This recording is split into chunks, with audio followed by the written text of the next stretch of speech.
नमस्कार। प्राइम समाचारमा स्वागत छ। म सरोज कोइराला। म सुषमा श्रेष्ठ। सुरु गरौँ अहिलेसम्मका प्रमुख समाचारबाट। महालेखाको वार्षिक प्रतिवेदन सार्वजनिक। बेरुजु रकम 4 खर्ब 18 अर्ब पुग्यो। सबैभन्दा धेरै अर्थ मन्त्रालयको। सरकारी निकाय गैर जिम्मेवार भन्दा दोषीलाई कारबाही नभएको ठहर।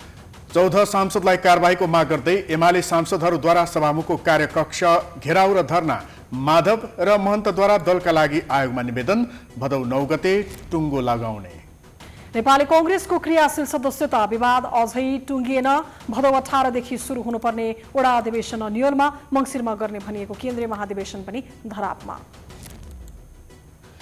एमाले फुटेपछि प्रदेश सरकारको समीकरण फेरबदल हुने। प्रदेश एक सत्ता गठबन्धनको कब्जामा जाने संकेत। सुदूरपश्चिममा पनि नेतृत्व परिवर्तनको कसरत।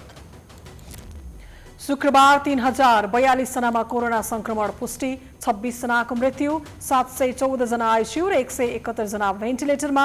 आजदेखि विद्यार्थीहरूलाई खोप दिन सुरु। जनसङ्ख्याको आधारमा सबभन्दा ठूलो देश चीनको संसदद्वारा 3 सन्तान नीतिलाई औपचारिक रूपमा ग्रहण। निरन्तर घटेको जन्मदरलाई बढाउने रणनीति। र नेपाली महिला राष्ट्रिय फुटबल टोली फिफा वरियतामा 1 स्थान तल झर्दै 101 स्थानमा।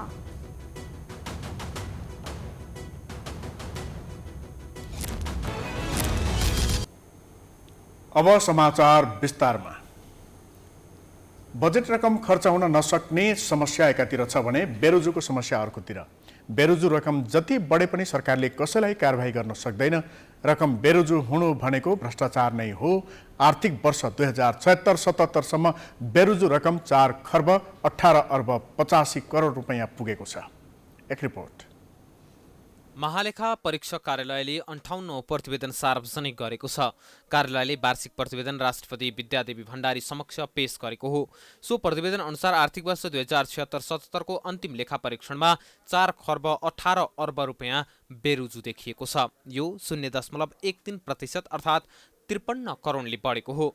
आर्थिक वर्ष 2075-76 सम्म बेरोजु रकम 4 खर्ब 18 अर्ब 32 करोड थियो। 2076-77 मा आवधिक गरी टुङ्गो लगाउनु पर्ने रकम 6 खर्ब 64 अर्ब भए पनि त्यसमा 11 अर्ब 41 करोड थप गरी 6 खर्ब 76 अर्ब 41 करोड रहेको प्रतिवेदनमा उल्लेख छ। जसले गर्दा सरकारले कारबाही गरेर टुङ्गो लगाउनु पर्ने कुल रकम 6 खर्ब 76 अर्ब 41 करोड रुपैयाँ पुगेको छ। कारबाहीको पाठमा भने सरकार असफल देखिएको छ।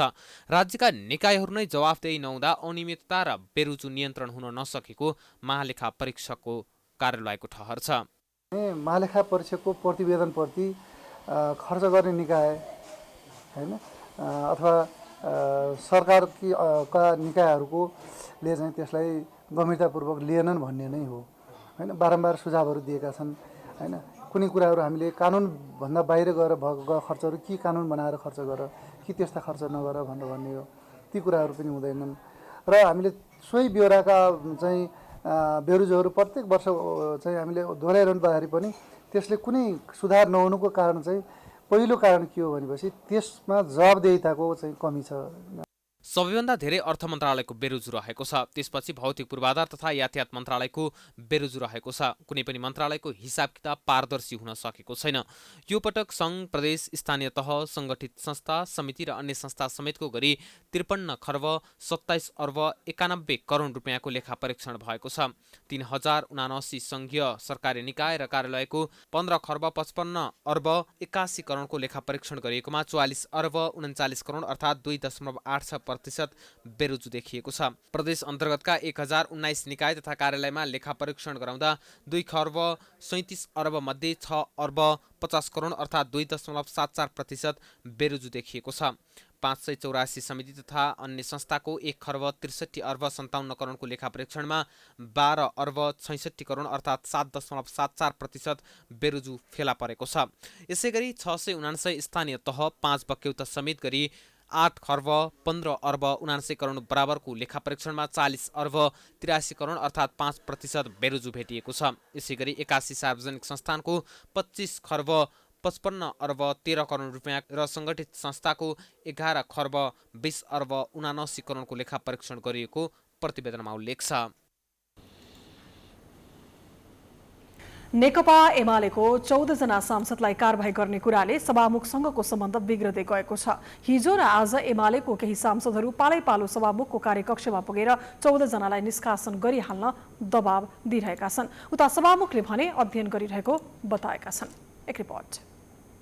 नेकपा एमालेको विवाद पार्टी फुटिसकेपछि पनि साम्य हुन सकेको छैन। अध्यक्ष केपी ओलीले माधव कुमार नेपाललाई साथ दिएका 14 जना सांसदलाई पदमुक्त गर्ने सिफारिस गरेर संसद सचिवालय पठाएका छन्।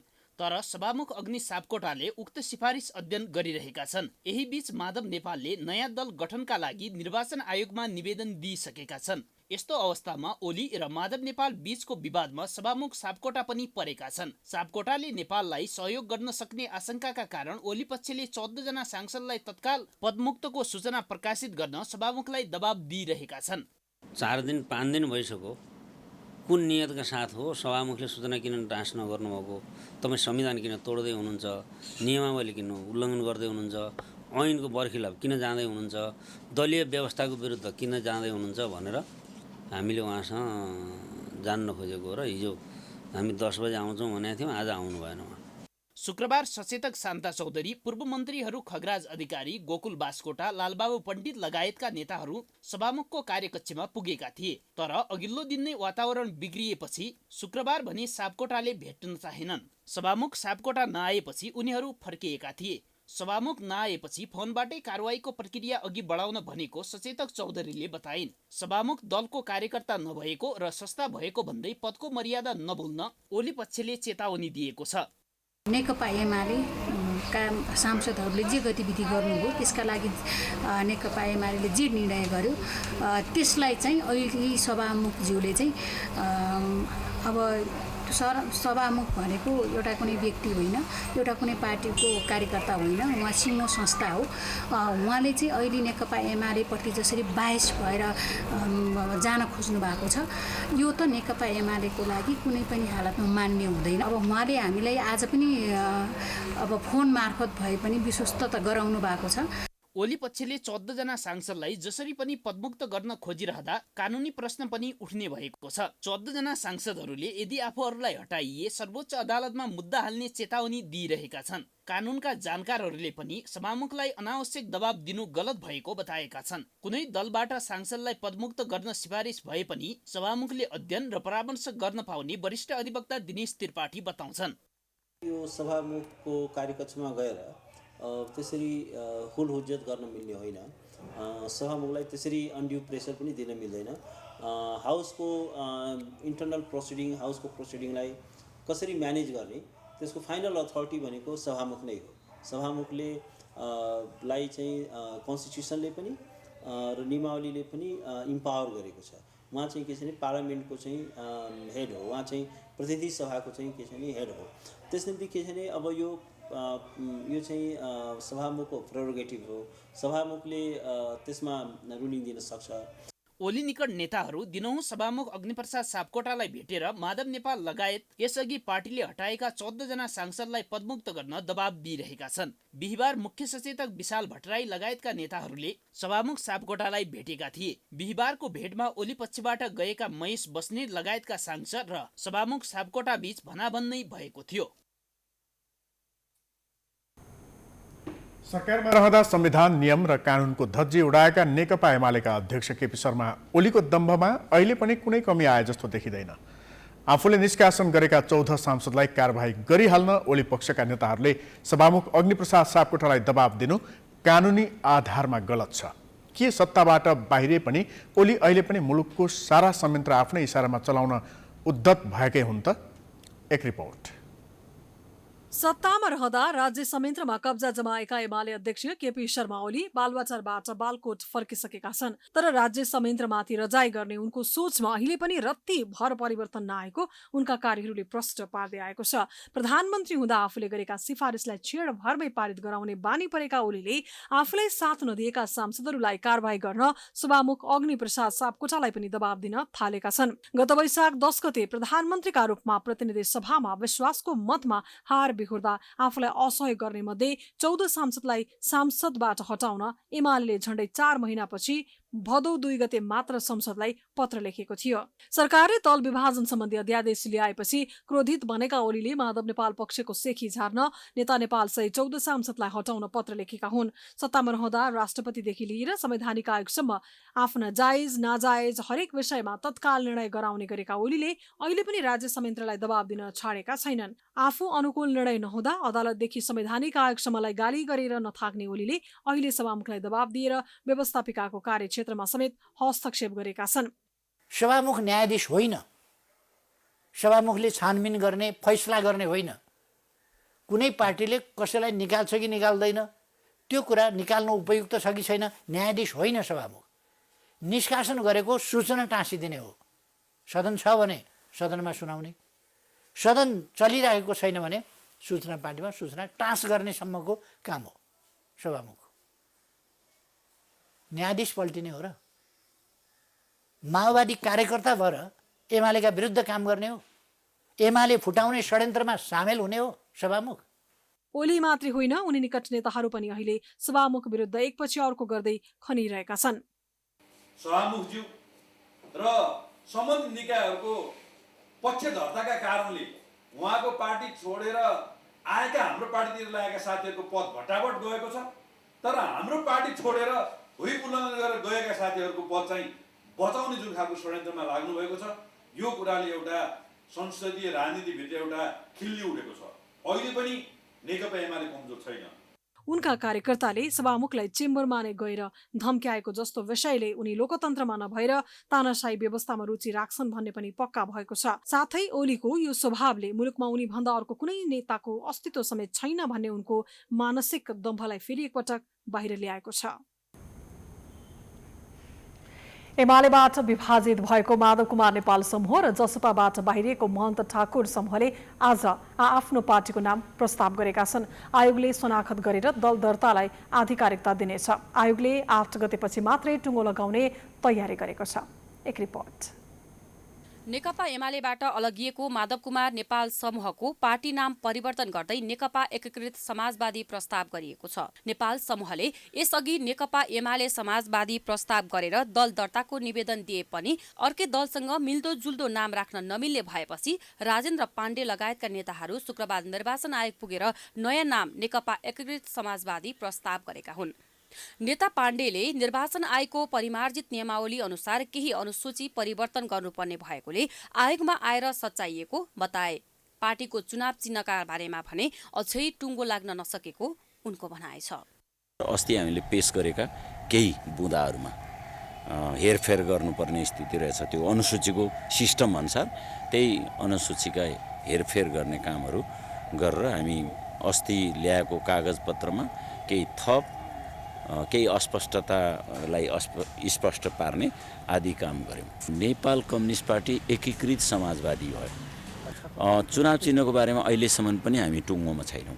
यस्तै जसपाबाट बाहिरिएको महन्त ठाकुर नेतृत्वको समूहले दलको नाम लोकतान्त्रिक समाजवादी पार्टी नेपाल प्रस्ताव गरिएको छ। यसअघि जसपा नेपाल लोकतान्त्रिक प्रस्तावित गरिए पनि अर्कै दलसँग मिल्दोजुल्दो नाम राख्न नमिल्ने भएपछि नाम परिवर्तन गरिएको नेता केशव झाले बताए। उनले पार्टीको अध्यक्षमा महन्त ठाकुर र वरिष्ठ नेतामा राजेन्द्र महतो र शरद सिंह भण्डारीलाई राखिएको जानकारी दिए। उनले 31 सदस्यीय कार्यकारिणी बनाइएको बताए। आज हामीले लोकतान्त्रिक समाजवादी पार्टी नेपाल भनेर हामीले चाहिँ गरेका छौँ, के भन्छ नाम परिवर्तन गरेका छौँ। र अर्को चाहिँ खासमा हामीलाई चाहिँ 1/3 महिला पुगेका छैन भन्नुभएको थियो। अस्ति हामीले 24 सदस्यीय कार्यकारिणी समिति यहाँ दिएका थियौँ। आज चाहिँ 7 जना महिला थपेर 31 सदस्यीय बनायौँ र महिला पनि 1/3 हामीले पुर्याएका छौँ र 1 जना चाहिँ पदाधिकारी पनि थपिएको छ।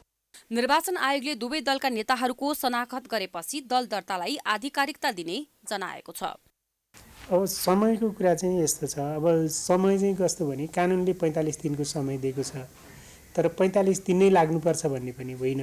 त्यस कारणले अब यसको प्रक्रिया चाहिँ अगाडि बढाउँदै जाँदा सम्बन्धित निवेदकले कति छिटो त्यसको चाहिँ आवश्यक कागजातहरू जुटाइदिनुहुन्छ, कति छिटो त्यसको रेस्पोन्स गर्नुहुन्छ र आयोगले गर्ने निर्णयमा भर पर्छ।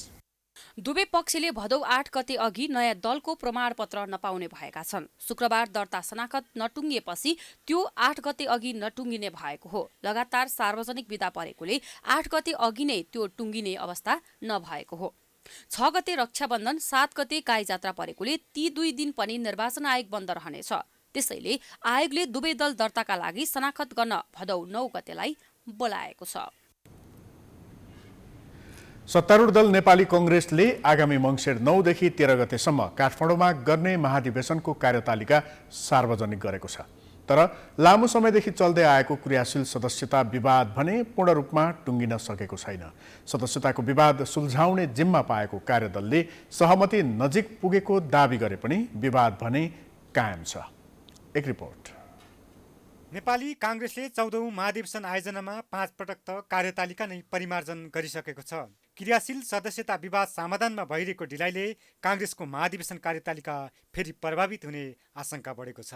केन्द्रीय कार्यसमिति बैठकले सदस्यता विवाद टुङ्ग्याउन पूर्व महामन्त्री कृष्ण प्रसाद सिटौला, केन्द्रीय सदस्य डाक्टर मिनेन्द्र रिजाल र रमेश लेखक रहेको 3 सदस्यीय कार्यदललाई जिम्मा दिएको छ। यो समितिले पनि विवाद सुल्झाउन सकेको छैन। अहिले पनि कैलाली क्षेत्र नम्बर 2, रसुवा र सिन्धुपाल्चोकमा समायोजनको समस्या तथा 70 र 12 को फाइल ढिलो खुलेको कारण विवाद समाधान हुन सकेको छैन। त्यस्तै धनुषा 4 को विवाद भने जटिल भएका कारण कार्यदलले नै टुङ्ग्याउन नसक्ने अवस्था देखिएको छ। अब कार्यदल किस्ता किस्तामा प्रतिवेदन बुझाउने तयारीमा छ। कतिपय वडामा पुराना भन्दा समायोजनबाट आउनेको संख्या बढी छ। सदस्यता वितरणमा तहगत रूपमा मापदण्ड पुरा नगरी विवरण आएका कारण समस्या झन् जटिल बन्दै गएको छ। होइन, अब विवादहरू त विभिन्न खालका आएका छन्। होइन, अब तपाईँलाई अलिकति केही फर्जी भयो, क्रियाशील सदस्यता नि उचित ढङ्गले बाँडिएन, जुन मापदण्ड अनुसार बाँड्नुपर्ने हो तहगत रूपमै बाँडिएन, फर्किँदाखेरि पनि तहगत रूपमा निर्णय भएर फर्किएनन्। होइन, कुनै तहलाई बाइपास गरियो, तहलाई चाहिँ वास्ता गरिएन भन्ने खालदेखि लिएर एउटा तहले गरेको निर्णयलाई अर्को तहले अनावश्यक रूपमा अनाधिकृत रूपमा काटिदियो भन्ने सम्मका थुप्रै खालका विवादहरू आएका छन् र ती विवादहरू नै अहिले मूल रूपमा। लेखक संयोजक रहेको सदस्यता छानबिन समितिले करिब 1.5 महिना लगाएर तयार पारेको अपूर्व प्रतिवेदन गत साउन 12 गते सभापति देउबालाई बुझाएको थियो। समितिले 170 वडामा 13औं महाधिवेशनकी क्रियाशील सदस्यताबाट अधिवेशन गर्नुपर्ने सुझाव दिँदै विभिन्न 13 निर्वाचन क्षेत्रमा देखिएको विवाद मिलाउने जिम्मा पदाधिकारीलाई दिएको थियो। समितिले 12, सप्तरी, सर्लाही 2, धनुषा 4, रसुवा र सिन्धुपाल्चोकमा देखिएको सदस्यता विवाद टुङ्ग्याउन सकेको थिएन।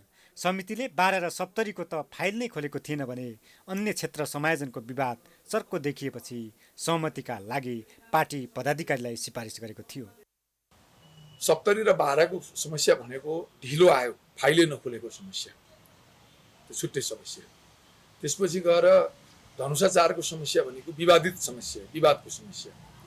सिन्धुपाल्चोक, रसुवा र तपाईँलाई चाहिँ कैलाली जिल्लाको 2 नम्बर क्षेत्र भनेको चाहिँ तपाईँलाई समायोजनको समस्या भनेको अन्य पार्टीबाट आएका मान्छेहरूको समायोजन सम्बन्धी कुरा मिल्न नसक्दाखेरि हाम्रो समितिमा अरूले विवाद खडा गरेको होइन, हाम्रै समितिमा चाहिँ त्यो विषयमा चाहिँ हामीले कुनै निर्णय गर्न नसक्ने अवस्था अर्थात् चाहिँ त्यहाँ चाहिँ सहमति जुट्न नसक्दाखेरिको समस्या। यसअघि कांग्रेस पदाधिकारी र पूर्व पदाधिकारीको बैठकले समितिको सिफारिस अनुसार सहमति खोज्न 3 शीर्ष नेतालाई जिम्मेवारी दिएको थियो। पार्टी सभापति देउबा, वरिष्ठ नेता रामचन्द्र पौडेल र पूर्व महामन्त्री सिटौला बीच पटक पटक समितिका लागि छलफल भए पनि निष्कर्षमा पुग्न नसकेपछि केन्द्रीय समिति बैठकले सिटौला, रिजाल र लेखकलाई क्रियाशील सदस्यता टुङ्ग्याउने जिम्मेवारी दिएको हो। प्राइम टाइम टेलिभिजनका लागि क्यामेरामा अर्जुन भण्डारीका साथमा प्रकाश बम, काठमाडौँ। समाचारको सिलसिला जारी छ, हामी विश्रामपछि आउँछौँ।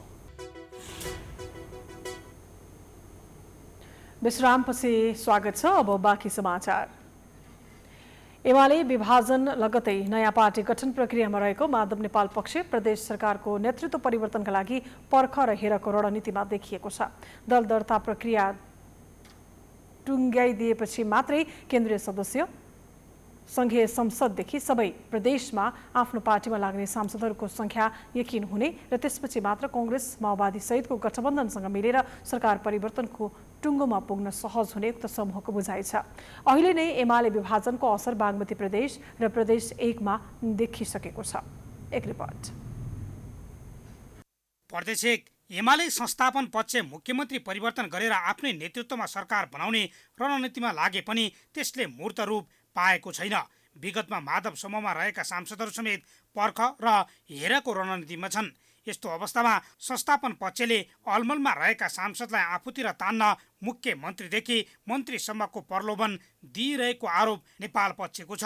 एमाले विभाजन लगत्तै बागमतीमा जस्तै प्रदेश 1 मा पनि मुख्यमन्त्री परिवर्तनको रणनीति अघि बढेको थियो। तर मुख्यमन्त्रीमा प्रस्तावित भीम आचार्यले अस्वीकार गरेपछि यो रणनीति सार्थक हुन सकेको छैन। प्रदेश 1 मा सरकार बन्न 47 सांसद चाहिन्छ।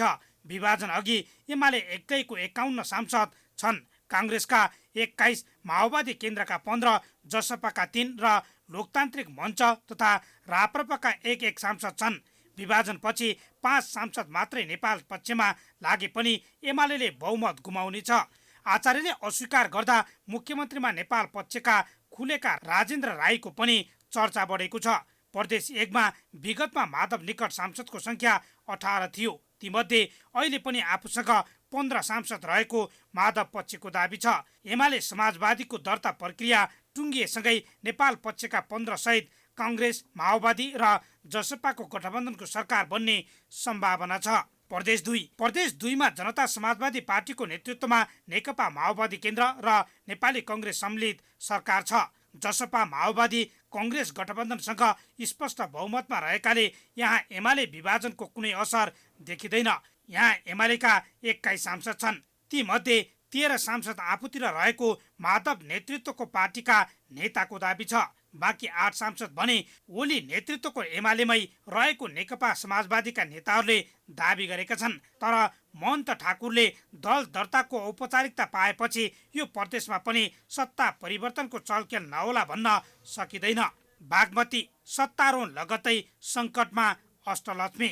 एकल बहुमतको सरकार बचाइराख्ने रणनीतिसहित मुख्यमन्त्री फेरबदल गरे पनि बागमतीमा एमालेको सरकार सङ्कटमै छ। निर्वाचन आयोगमा एमाले समाजवादी पार्टीले औपचारिकता पाएसँगै नवनियुक्त मुख्यमन्त्री अष्टलक्ष्मी साक्यले बहुमत गुमाउने देखिन्छ। उनले असोज 2 गतेभित्र प्रदेश सभामा विश्वासको मत लिइसक्नुपर्नेछ। 109 सदस्यीय बागमती प्रदेश सभामा सरकार बनाउन 55 सांसद चाहिनेमा एमालेसँग हाल 56 सांसद छन्। सांसद राजेन्द्र पाण्डे र मुनु सिगदेल माधव नेतृत्वको पार्टीमा खुलिसकेका छन्। यी 2 सांसदको मत नपाउँदा मात्रै पनि साक्य अल्पमतमा पर्ने छिन्। माधव पक्षले बागमतीमा आफूहरूसँग 12 सांसद रहेको दाबी गर्दै आएको छ। पार्टी दर्तापछि अष्टलक्ष्मी साक्यले एमाले छाडेर एमाले समाजवादीतर्फ खुलेको खण्डमा उनले नै मुख्यमन्त्रीमा निरन्तरता पाउने भनाई माधव समूहको छ। उता मुख्यमन्त्री बनेकी अष्टलक्ष्मी साक्य भने आफू बहुमत प्राप्त दलबाट मुख्यमन्त्री बनेकाले विश्वासको मत लिन नपर्ने दाबी गर्छिन्। गण्डकी गठबन्धन सरकारसँग बहुमत। एमालेको विभाजनले गण्डकी प्रदेशमा कुनै असर गर्ने छैन। गण्डकीका नवनियुक्त मुख्यमन्त्री कृष्ण चन्द्र पोखरेलसँग माधव नेपाल पक्षधर सांसद बिना नै स्पष्ट बहुमत छ। त्यसो त यहाँ माधव पक्षका खासै सांसद खुलेका छैनन्। गण्डकी प्रदेश सभाको आकार 60 सदस्यीय भए पनि अहिले 59 सांसद छन्। सरकार बनाउन 30 सांसद चाहिन्छ। मुख्यमन्त्री पोखरेललाई काङ्ग्रेसका 15, माओवादी केन्द्रका 11, जसपाका 2, राष्ट्रिय जनमोर्चाका 2 र 1 स्वतन्त्र सांसद गरी 31 सांसदको समर्थन छ। एमालेसँग 28 सांसद छन्। तीमध्ये विगतमा 1 जना माधव निकट रहे पनि उनी अहिले खुलेका छैनन्। लुम्बिनी गठबन्धनको स्पष्ट बहुमत। भर्खरै बनेको लुम्बिनी प्रदेश सरकारलाई एमाले विभाजनले असर पार्ने देखिँदैन। मुख्यमन्त्री कुलप्रसाद केसी नेतृत्वको गठबन्धन स्पष्ट बहुमतमा छ। हाल लुम्बिनी प्रदेश सभामा 80 सांसद छन्। तीमध्ये गठबन्धनमा काङ्ग्रेसका 19, माओवादीका सभामुख बाहेक 18, जसपाका 3 र राष्ट्रिय जनमोर्चाका 1 जना गरी 42 सांसद छन्। बहुमतका लागि 41 सांसद भए पुग्नेमा मुख्यमन्त्री केसी स्पष्ट बहुमतमा छन्। एमालेका 38 सांसद मध्ये विगतमा 2 जना माधव निकट थिए, तर यसपटक उनीहरू खुलेका छैनन्। कर्णाली प्रदेश माधव बिनै बहुमत। कर्णाली प्रदेशमा मुख्यमन्त्री महेन्द्रबहादुर शाही नेतृत्वमा गठबन्धन दल काङ्ग्रेस माओवादी केन्द्रको बहुमतीय सरकार छ। 40 सदस्यीय कर्णाली सभा माओवादीका 1 र एमालेका 4 सांसद पदमुक्त भइसकेकाले 35 सांसद मात्र कायम छन्। सरकार बनाउन 15 जना सांसद भए पुग्छ। माओवादी केन्द्रसँग 12 र कङ्ग्रेससँग 6 सांसद रहेकोले एमालेको विभाजनले यहाँको सरकार फेरबदलमा प्रभाव पर्ने देखिँदैन। प्रदेश सभामा एमालेका सभामुखसहित 16 र राप्रपाका 1 जना छन्। यी मध्ये केही नेपाल पक्षका छन्, तर नयाँ दल दर्ता भइसकेकोले उनीहरू कतै खुलेका छैनन्। सुदूरपश्चिम पर्ख र हेरको अवस्थामा प्रदेश सांसद 52 सदस्यीय सुदूरपश्चिम प्रदेश सरकारमा एमालेका सभामुखसहित 25, माओवादीका 13, कङ्ग्रेसका 12 र जसपाका 2 सांसद छन्। अहिले माओवादी नेतृत्वको सरकार छ। सरकारमा तत्कालीन एमालेको माधव पक्षका 4 मन्त्री र 3 राज्य मन्त्री छन्। गत 25 जेठमा एमालेकै माधव पक्षका 17 सांसदले समर्थन गरेपछि मुख्यमन्त्री त्रिलोचन भट्टले विश्वासको मत प्राप्त गरेका थिए। ती 17 मध्ये वर्तमान सरकारमा मन्त्री रहेका 2 र 1 पूर्व मन्त्रीसहित 3 सांसद माधव नेतृत्वको नयाँ पार्टीमा खुलिसकेका छन्। बाँकी सांसद भने पर्ख र हेरको अवस्थामा छन्। ती सांसद एमालेमै रहे भट्ट नेतृत्वको सरकारसँग 16 सांसद मात्र हुनेछन्, तर कङ्ग्रेसका 12 सांसदले उनलाई समर्थन गर्ने निश्चित रहेकोले भट्ट अल्पमतमा पर्ने छैनन्। त्यस्तो अवस्थामा कङ्ग्रेस, माओवादी, एमाले, समाजवादी, जसपाकै सरकार बन्ने छ। तर केन्द्रीय नेतृत्वले चाहे सरकारको नेतृत्व फेरबदल हुन सक्ने अवस्था देखिन्छ। प्रदेश संसदीय दलमा एमाले उपाध्यक्ष भीम रावलको बलियो पकड थियो, तर अन्तिम समयमा रावलले नेपाललाई छाडेपछि दलमा रावलको पकड घुमेको अनुमान गरिएको छ। किनभने रावल निकट 3 सांसद नेपालतिर खुलिसकेका छन् भने अन्य पनि खुल्ने मनस्थितिमा छन्। रावल एमालेमै रहे पनि थप केही सांसद नेपालतिर लाग्ने सम्भावना छ। अहिलेसम्म खुलेर कुनै पक्षमा नलागे पनि एमाले संसदीय दलका प्रमुख सचेतक दुर्गा कुमारी कामी, सांसद तारा लामा तामाङ, कञ्चनपुरबाट निर्वाचित कुलवीर चौधरी, कैलालीबाट निर्वाचित अमर साउद, कृष्णराज सुवेदी, कैलालीकै समानुपातिक सांसद सुशीला बुढाथोकीले नेपाललाई नै साथ दिने सम्भावना छ। प्रदेशका सामाजिक विकास मन्त्री लालबहादुर खड्का, राज्य मन्त्री चुन कुमारी चौधरी, पूर्व मन्त्री प्रकाश रावल तटस्थ छन्। रावल निकट एमाले केन्द्रीय सदस्य समेत रहेका आर्थिक मामिला मन्त्री प्रकाश बहादुर शाह, राज्य मन्त्री अर्चना गहतराज, हर्क बहादुर कुँवर लगायत केही सांसदले आफूहरू फुटको पक्षमा नरहेको बताएका छन्। उनीहरू रावल जता गए उतै जाने मनस्थितिमा छन्। नेपालमा शुक्रबार थप 3042 जनामा कोरोना संक्रमण पुष्टि भएको छ। देशभर गरिएको 10,530 पीसीआर परीक्षणका क्रममा 2079 र 7,124 एन्टिजेन परीक्षणका क्रममा 963 जनामा कोरोना पुष्टि भएको छ। यो सँगै नेपालमा कोरोना संक्रमितको संख्या 8,23,647 पुगेको छ। कुल संक्रमित मध्ये पुरुष 60% र महिला 40% रहेका छन्। त्यस्तै कोरोनाका कारण थप 26 जनाको मृत्यु भएको छ। हालसम्म नेपालमा 10,455 जनाको कोरोनाका कारण ज्यान गुमाएको स्वास्थ्य मन्त्रालयले जनाएको छ। त्यस्तै थप 2,244 संक्रमित कोरोना मुक्त हुँदा हालसम्म नेपालमा 6,93,543 जना कोरोना मुक्त भएका छन्। हाल नेपालमा 40,309 सक्रिय संक्रमित आइसोलेसनमा छन्। तीमध्ये 714 जना आइसियु र 171 जना भेन्टिलेटरमा रहेका छन्। विगत 24 घण्टामा 1,08,000 जनाले कोरोना विरुद्धको खोप लगाएका छन्। आजदेखि परीक्षाको तयारीमा रहेका 18 वर्षमाथिका विद्यार्थी तथा 40 वर्षमाथिका नागरिकलाई खोप लगाउन सुरु गरिएको छ। काठमाडौँ महानगरपालिकाको 32 वटै वडा कार्यालय तथा केही अस्पताललाई खोप केन्द्र बनाइएको छ। तर खोप केन्द्रहरूमा भिडलाई व्यवस्थित बनाउने कुनै विधि भने देखिएन। खोप अभियानको सुरुवातसँगै कोभिड संक्रमणको जोखिम समेत बढेको देखिन्छ। एक रिपोर्ट। भविष्यमा हुने +2 भन्दा माथिल्लो तहको शैक्षिक परीक्षामा सामेल हुने विद्यार्थी र 40 वर्षभन्दा माथिका नागरिकलाई शुक्रबारदेखि भेरोसेलको पहिलो मात्रा दिइँदैछ। स्वास्थ्य तथा जनसङ्ख्या मन्त्रालयले बिहिबार गरेको निर्णयका आधारमा काठमाडौँ महानगरपालिकाको 32 वटा वडा कार्यालयका खोप केन्द्रका साथै राधास्वामी आइसोलेसन सेन्टर, सशस्त्र प्रहरी बल अस्पताल, वीर अस्पताल, त्रिवी शिक्षण अस्पताल, निजामती कर्मचारी अस्पताल, परोपकार प्रसुति तथा स्त्रीरोग अस्पताल, नेपाल प्रहरी अस्पताल र वीरेन्द्र सैनिक अस्पतालमा खोप अभियान सुरु भएको हो। नेपाल भित्रिएका खोप तथा भविष्यमा आउने खोपलाई प्राथमिकतामा राखेर खोप लगाइने स्वास्थ्य मन्त्रालयले जनाएको छ। अर्को खोप हामीले यो अहिले सबै उमेर समूहलाई दिने गरी जुन हामीले कोभिड-19 को खोप सुरु गरेका छौँ, 18 वर्षभन्दा माथिको निकै ठुलो जनसङ्ख्या हुन्छ, त्यसरी एकैचोटि दुईटै खोप अभियान सञ्चालन गर्यो भने अलिकति गाह्रो हुने भएर दुईटै खोपलाई फरक गर्दै जाँदाखेरि चाहिँ एकैचोटि देशभरि सबैतिर खोप अभियान सञ्चालन नभइरहेको अवस्थामा एउटा जिल्लामा अभियान सञ्चालन भएको छ भने अर्को जिल्लाको मानिसहरू त्यहाँ गएर लगाउने भिड हुने यी स्वाभाविक कुराहरू छन्। यसले गर्दा अलिकति समस्या भएको छ। सरकारले लक्षित वर्गलाई खोप दिने निर्णय गरे पनि अभियानलाई व्यवस्थित बनाउन सकेको छैन। त्यसैले शुक्रबार खोप केन्द्रहरूमा ठूलो भिड लागेको थियो। सरकारले लक्षित वर्ग निर्धारण गरेर खोप लगाउनु सकारात्मक भए पनि खोप लगाउने केन्द्रहरूको व्यवस्थापन उचित नहुँदा केन्द्रबाटै कोरोना संक्रमणको जोखिम बढ्ने देखिएको छ। मास्क लगाएर छौँ, अब सेनिटाइजर लगाएर छौँ, त्यही यसो डिस्टेन्स बनाइरहेको छौँ। डिस्टेन्स त अब देख्नु भएको छ कस्तो छ। जोखिम भए पनि खोप लगायो भने अलिकति सन्चो हुन्छ कि भन्ने मात्र हो। अब आफूले त अब त्यही सोसल डिस्टेन्सहरू कायम गर्ने, त्यस्तै भिडभाडमा नजाने, त्यस्तै अब काम परेर बेला मात्र अब बाहिर निक्लिने, त्यो पनि अब आफूले अलिक हुने गरी सुरक्षा हुने गरी लाइन बसेको छ। अब खै के खासै त्यस्तो राम्रो खालको हुन्छ नि त्यो गर्नुपर्ने मेन्टेनेन्स चाहिँ गरेको छैन के अरे। यसरी लाइन बस्नु परेछ। अब कसैलाई भएको छ भने अब टच गर्दा पनि सर्ने कुरा हो नि त यो भनेको। त्यही भएर प्रपर म्यानेजमेन्ट चाहिँ छैन भन्दा हुन्छ। कोरोना संक्रमणको जोखिम बढेसँगै यसअघि तय गरिएका परीक्षा समेत स्थगित भएको थियो। परीक्षाका लागि तयारी गरेका विद्यार्थीको भविष्य नै अन्योलमा परेको थियो। तर सरकारले प्राथमिकता दिएर खोप अभियान सुरु गरेपछि विद्यार्थी वर्गमा खुसी देखिएको छ। सरकारले केही समय अघि नै खोप दिएको भए परीक्षाबाट वञ्चित समेत हुनु नपर्ने गुनासो पनि विद्यार्थीहरूको छ। अगाडि योभन्दा अगाडि जस्तो अहिले अब भ्याक्सिन अब सुरु भइरहेको छ धेरै जस्तो स्टुडेन्टलाई भनेर चाहिँ होइन।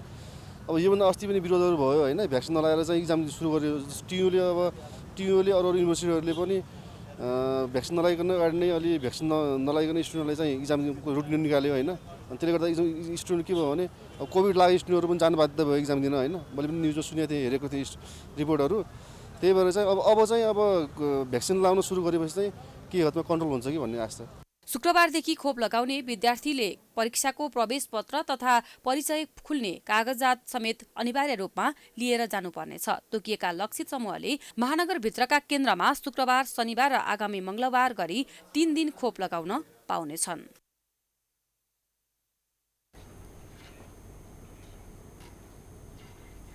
समाचारको सिलसिला अझै जारी छ। हामी विश्रामपछि आउँछौँ। विश्रामपछि स्वागत छ। अब आर्थिक समाचार।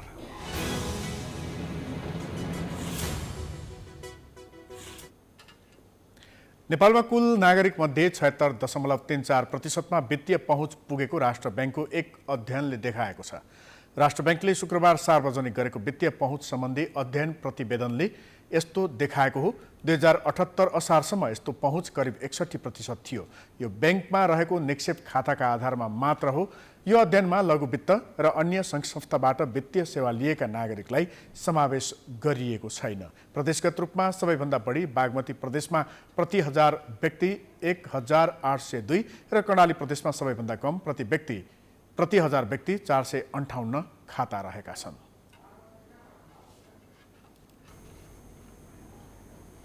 अब अन्तर्राष्ट्रिय समाचार।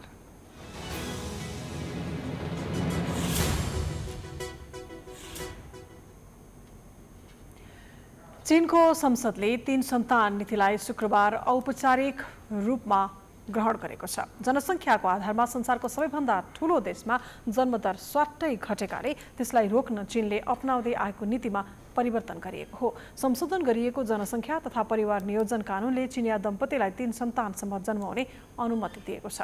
त्यस नीतिलाई नेसनल पिपल्स कङ्ग्रेसको स्थानीय समितिले पारित गरेको हो। जीवनयापन खर्च बढ्दै गएकाले चिनिया दम्पतिहरू धेरै सन्तान जन्माउन चाहँदैनन् र त्यसैले उनीहरूको चिन्तालाई सम्बोधन गर्नका लागि संशोधित कानूनले थप सामाजिक तथा आर्थिक सहायताका उपायलाई पनि समेटेको छ।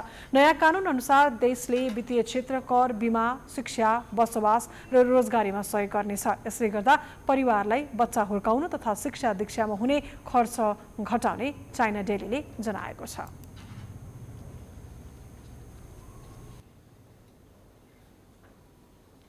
अब खेलकुद समाचार।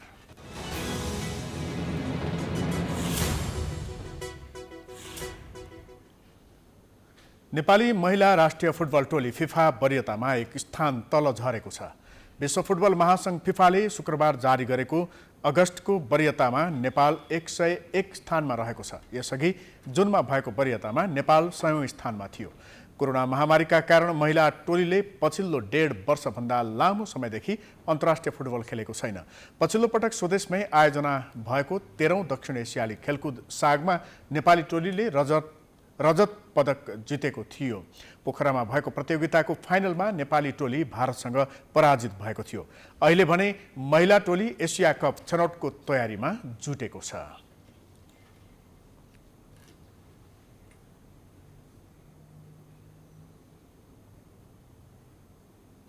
हामी समाचारको अन्त्यमा आइपुगेका छौं। जाँदा जाँदै प्रमुख समाचार पुनः एकपटक। महालेखाको वार्षिक प्रतिवेदन सार्वजनिक। बेरोजु रकम 4 खर्ब 18 अर्ब पुग्यो। सबैभन्दा धेरै अर्थ मन्त्रालयको। सरकारी निकाय गैर जिम्मेवार बन्दा दोषीलाई कारबाही नभएको ठहर। 14 सांसदलाई कारबाहीको माग गर्दै एमाले सांसदहरूद्वारा सभामुखको कार्यकक्ष घेराउ। माधव र महन्तद्वारा दलका लागि आयोगमा निवेदन। भदौ 9 गते टुङ्गो लगाउने। नेपाली कांग्रेसको क्रियाशील सदस्यता विवाद अझै टुङ्गिएन। भदौ 18 देखि सुरु हुनुपर्ने एउटा अधिवेशन अन्यलमा मङ्सिरमा गर्ने भनिएको केन्द्रीय महाधिवेशन पनि धरापमा। एमाले फुटेपछि प्रदेश सरकारहरूको समीकरण फेरबदल हुने। प्रदेश 1 सत्ता गठबन्धनको कब्जामा जाने संकेत। सुदूरपश्चिममा पनि नेतृत्व परिवर्तनको कसरत। शुक्रबार 3042 जनामा कोरोना संक्रमण पुष्टि। 26 जनाको मृत्यु। 714 जना आइसियु र 171 जना भेन्टिलेटरमा। आजदेखि विद्यार्थीहरूलाई खोप दिन सुरु। जनसङ्ख्याको आधारमा सबभन्दा ठूलो देश चीनको संसदद्वारा 3 सन्तान नीतिलाई औपचारिक रूपमा ग्रहण। निरन्तर घटेको जन्मदरलाई बढाउने रणनीति। र नेपाली महिला राष्ट्रिय फुटबल टोली फिफा वरियतामा एक स्थान तल झर्दै 101 स्थानमा।